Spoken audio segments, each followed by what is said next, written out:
गुलामी अशरफी चैनल को सब्सक्राइब करें और बेल आइकॉन जरूर दबाएं ताकि नोटिफिकेशन आप तक जल्द पहुंच सके। मखदूमे पाक एमन জায়গাতে গেছেন এক জঙ্গলে গিয়ে সাথীরা ক্ষুধার্ত অবস্থায় অস্থির মখদুমে পাক বলছেন এখানে একটু সবুর করো, একটু পরে খাবারের ব্যবস্থা হবে। দেখতে পেলেন যে ইতিহাস প্রমাণ করছে একটা পিঁপড়া, সেই পিঁপড়াটার ওজন একটা বিড়ালের সমান, মুরুগের সমান বলা হয়েছে। এত বড় পিঁপড়া, পিঁপড়াদের রানী ছিল, পিঁপড়াদের বাদশা ছিল। সে মখদুম পাকের কাছে এলো আর মখদুম পাককে কি যেন বলল। সাথীরা বলছে আমরা দেখলাম সে নিজের মাথা নড়াতে লাগলো। মখদুম পাক শুনলেন, আর যেমন কেউ কিছু বললে বুঝতে গেলে মানুষ মাথা নড়ায় না, মখদুম পাক মাথা নড়াচ্ছে, পিঁপড়া মাথা নড়াচ্ছে, মখদুম পাক মাথা নড়াচ্ছে। এ মুসলমান, কার নাম মখদুম আশরাফ জাহাঙ্গীর সিন্নানি? কোন বাগানের ফুল বসে আছে যে পিঁপড়ার ভাষা পর্যন্ত বুঝেছেন? বলুন সুবহানাল্লাহ।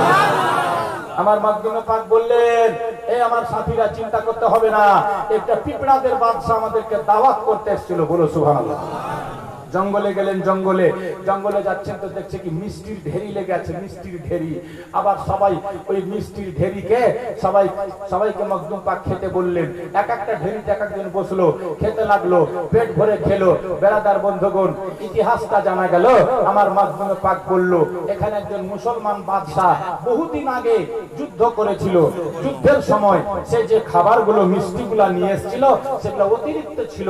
বেঁচে যাওয়ার ফলে সে মিষ্টিগুলাকে এখানে রেখে পিঁপড়াদের গর্তে চলে গিয়েছিল। পিঁপড়াদের বাদশা সমস্ত পিঁপড়াকে বলেছিল এই খাবারগুলা তোমরা সুন্দর করে জগিয়ে মিষ্টিগুলাকে পালা করে রাখো। কোনদিন যখন আল্লাহর কোন খাস বান্দা এই রাস্তা দিয়ে যাবে তাকে আমরা দাওয়াত করে মিষ্টি খাওয়াবো।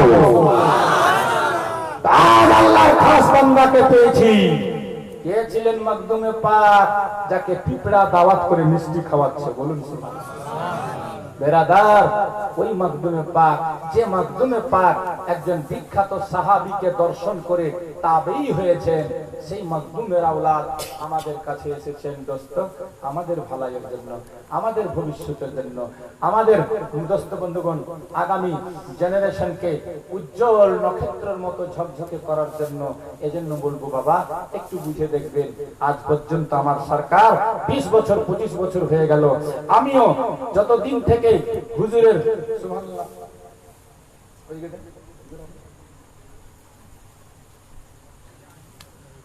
যতদিন থেকে হুজুরের সোহবতে আমি আছি, আমি দেখেছি বাবা কত মেহনত, কত পরিশ্রম করতে হয়েছে হুজুরকে এই প্রতিষ্ঠানের জন্য, এই মিশনের জন্য। আজ আপনি জানেন এই কয়েক বছরে এই মিশনের ছাত্ররা আন্দামান নিকোবরে ইমামতি করছে, এই মিশনের ছাত্ররা সাউথ আফ্রিকা পর্যন্ত চলে গেছে। বলুন সুবহানাল্লাহ। আমার আশরাফুল আউলিয়া বলেছিলেন এ দুনিয়া वालो तुम देखना, ভারতবর্ষের মধ্যে সবচেয়ে বড় ইউনিভার্সিটি সুন্নিদের এখন বর্তমানে হচ্ছে আল জামিয়াতুল আশরাফিয়া, মুবারকপুরে আছে। এটা মুবারকপুর কোন জায়গাতে? ওই মাদ্রাসাটার নাম কি, ইউনিভার্সিটির নাম কি? আল জামিয়াতুল আশরাফিয়া। আশরাফিয়া এই জন্যই যে হুজুর আশরাফি মিয়া চাঁদির কর্ণিতে নিজের হাতে তার ভিত্তি রেখেছিলেন, আর ওই নামে নাম করা হয়েছিল আল জামিয়াতুল আশরাফিয়া, হুজুর আশরাফি মিয়ার নামে। দোস্ত, সেটার জন্য এমন দোয়া আশরাফি মিয়া করেছিলেন যে সারা পৃথিবীতে এখন বর্তমানে আশরাফিয়ার স্টুডেন্ট ছাত্র সারা দুনিয়াতে ছড়িয়ে গেছে, এবং সবচেয়ে সুন্নির মজবুত প্রতিষ্ঠানের নাম হচ্ছে আল জামিয়াতুল আশরাফিয়া। বলুন সুবহানাল্লাহ। যেটা মুবারকপুরে আছে, এটা কে ভিত্তি রেখেছিল? হুজুর আলা হযরত আশরাফি মিয়া, আর উনার পোতা হচ্ছেন হুজুর আশরাফুল আউলিয়া। উনি ভিত্তি রেখেছেন পান্ডুয়াতে, আর দোয়া করেছিলেন সেই দিন, আর বলেছিলেন আমার দাদা মুবারকপুরে ভিত্তি রেখে দোয়া করেছিল। মুবারকপুর আল জামিয়াতুল আশরাফিয়া সারা পৃথিবীতে ছড়িয়ে গেল, আমিও আল জামিয়াতুল জালালিয়া ওলাইয়া আশরাফিয়া মখদুম আশরাফ মিশনের ভিত্তি রাখলাম। ইনশাআল্লাহ অদূর ভবিষ্যতে দুনিয়া দেখবে মখদুম আশরাফ মিশন সারা পৃথিবীতে ছড়িয়ে যাবে। বলেন যেই দ্রুত গতিতে মাত্র 20-25 বছর বয়স, কত পুরাতন মাদ্রাসা আছে, কত পুরাতন আছে, আর এটাতেই মাত্র হলো আলহামদুলিল্লাহ। কিন্তু এখন যেই গতিতে আগিয়েছে, আগামী 2-4-5 বছর পরে আল্লাহর রহমতে হুজুর আশরাফুল আউলিয়ার দানে, আমার হুজুরের মেহনতে, প্রোগ্রামে, দেখুন সুন্নি মাদ্রাসা প্রত্যেকটা আমাদেরই মাদ্রাসা, আমি নেগলেক্ট করছি না, ঘৃণাও করছি না, কিন্তু তুলনামূলক ভাবে যেভাবে ডেভেলপ তারাক্কি করার কথা ছিল সেইভাবে হচ্ছে না।